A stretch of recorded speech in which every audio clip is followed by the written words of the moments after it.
നമസ്കാരം. ഫെബ്രുവരി 13 സമകാലിക മലയാളത്തിൻ്റെ മുഖചിത്രം കഥാകൃത്ത് ഫ്രാൻസിസ് നൊറോണയാണ്.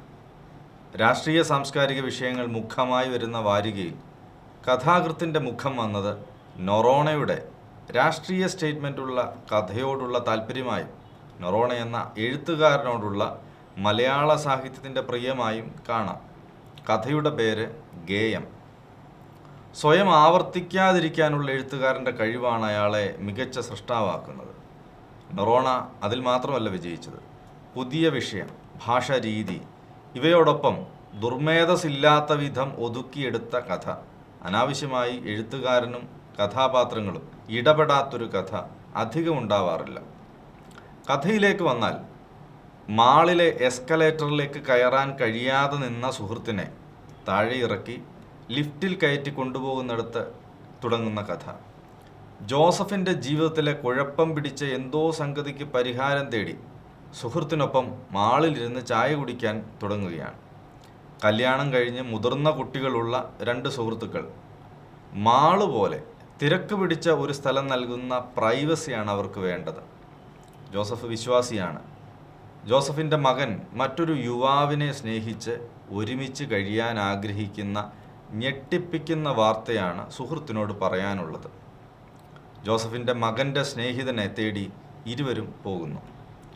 മാളുകളിലെ തിരക്കുകളിൽ സ്വകാര്യത കണ്ടെത്തുന്ന ആധുനിക മനുഷ്യൻ്റെ മാനസിക നിലയുടെ ചിത്രമാണിത്. എന്നാൽ അവരുടെ മക്കൾ ഒരുപക്ഷെ അവിടവും കടന്ന് ഡിജിറ്റൽ കാലത്തെ ജീവിതമാണ് ജീവിക്കുന്നത്. അവർക്ക് ഡിജിറ്റൽ പരിസരങ്ങളിലാണ് ജീവിതം. ഒരു പക്ഷേ ജോസഫിൻ്റെ മകനും മകൻ്റെ ആൺ സുഹൃത്തും ഈ ഡിജിറ്റൽ ജീവികളാവണം. ജനം അത്രയേറെ പെരുകുമ്പോഴും പ്രൈവസി മൊബൈലിൽ മാത്രം കണ്ടെത്തുന്നവരുടെ മാനസിക നിലയും ബലവും പരിശോധിക്കപ്പെടുകയാണ് വേണ്ടത്. അല്ലാതെ അതിനെ നോർമലൈസ് ചെയ്യുന്നത് അബദ്ധമാണ്.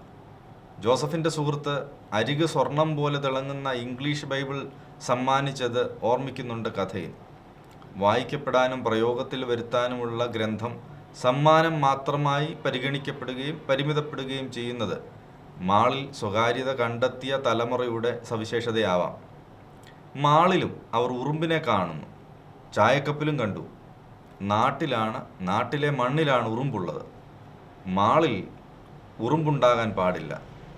മാളിൽ കയറിപ്പറ്റിയ ഉറുമ്പുകൾ ഒരു പ്രതീകമാണെങ്കിൽ ജോസഫും സ്നേഹിതനും സംസാരിക്കുന്നത് ഉറുമ്പിനോടെന്ന പോലെയാണെന്ന് നൊറോണ കണ്ടെത്തുന്നുണ്ട്. സാഹിത്യത്തിലെ എലിപ്റ്റിക്കൽ സ്റ്റൈൽ ഉടനീളമുണ്ട് കഥയിൽ.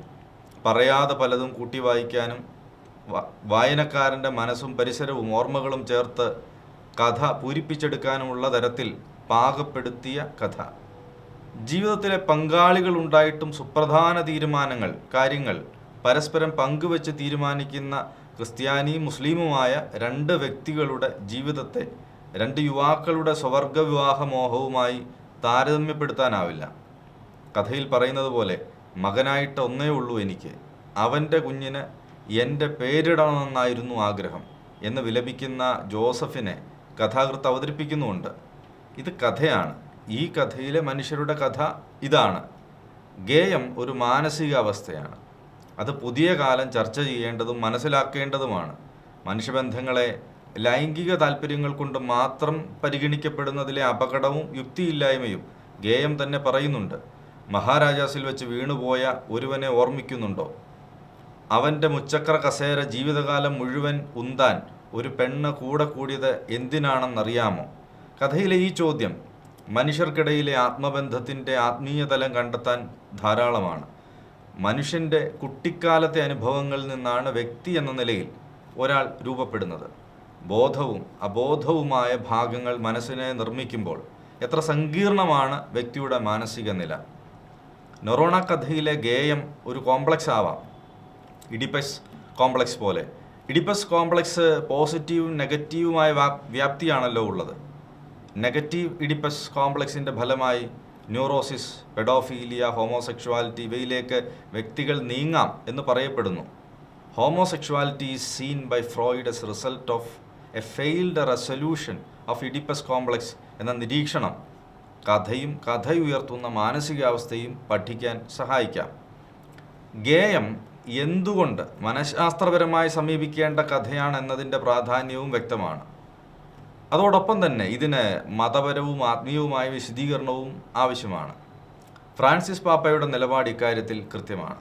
ചില മാധ്യമങ്ങൾ അതിൽ വെള്ളം ചേർത്ത് പറയാൻ ശ്രമിക്കുന്നതും നമുക്ക് കാണാം. ഈ വിഷയത്തിലുള്ള പാപ്പായുടെ നിലപാട് മനസ്സിലാക്കാനുള്ള ആദ്യ വാചകം ഒരുപക്ഷെ ഇതാണ്: it is a sin. Let's make the distinction first between sin and crime. സ്വവർഗ ലൈംഗികതയെ ഇൻട്രിൻസിക്കലി ഡിസോർഡേഡായി മനസ്സിലാക്കുമ്പോൾ തന്നെ അത്തരം വ്യക്തികളോട് ദയ കാണിക്കണം എന്ന് അദ്ദേഹം താല്പര്യപ്പെടുന്നു. സഭയ്ക്കൊരിക്കലും സ്വവർഗ വിവാഹം ആശീർവദിക്കാൻ കഴിയില്ല, കാരണം ഗോഡ് കനോട്ട് ബ്ലസ് സിൻ എന്നാണ് അദ്ദേഹം പറയുന്നത്. ജർമ്മനിയിലെ സിനഡൽ വേഗ് അഥവാ സിനഡൽ പാതയെ തള്ളിക്കളയാൻ ഫ്രാൻസിസ് പാപ്പായെ പ്രേരിപ്പിച്ചത് ഇത്തരം കാര്യങ്ങളിലുള്ള അവരുടെ നിലപാടിലെ പാളിച്ചകളാണ്. ഗേയം ക്രാഫ്റ്റ് കൊണ്ട് മികച്ച സൃഷ്ടിയാണ്. സമകാല മനുഷ്യൻ്റെ ഡിജിറ്റൽ ജീവിതം മനുഷ്യരെ എത്തിക്കുന്ന മാനസിക നിലകൾ മുമ്പ് നമുക്ക് പരിചയമുള്ള തരങ്ങളിൽ ഒന്നുമല്ല, അതിലേറെ സങ്കീർണമാണിപ്പോൾ. മനുഷ്യർ ഡിജിറ്റൽ പരിസരത്തിൽ കൂടുതൽ ഒറ്റപ്പെടുകയും ഏകാന്ത ദുഃഖത്തിലാവുകയും ചെയ്യുന്നു. ഫ്രാൻസിസ് നൊറോണയുടെ കഥ അതിനാൽ തന്നെ ഗൗരവമായ മനഃശാസ്ത്ര സാമൂഹ്യ പഠനം ആവശ്യമുള്ളതാണ്. സങ്കീർണതകളുടെ തുരുത്തുകളായി വ്യക്തികൾ മാറുകയും സൗഹൃദം ഡിജിറ്റൽ പരിസരങ്ങളിലേക്ക് പരിമിതപ്പെടുകയും ചെയ്യുന്ന കാലത്തിനെ കണ്ടെത്താൻ ഈ കഥയ്ക്ക് കഴിയുന്നു. കഥയും കഥാകൃത്തും പുതിയ കാലത്തിൻ്റെ മാനസിക സംഘർഷം തിരിച്ചറിയുന്നത് പഠനവിധേയമാക്കാൻ നമുക്ക് കഴിയണം. നന്ദി.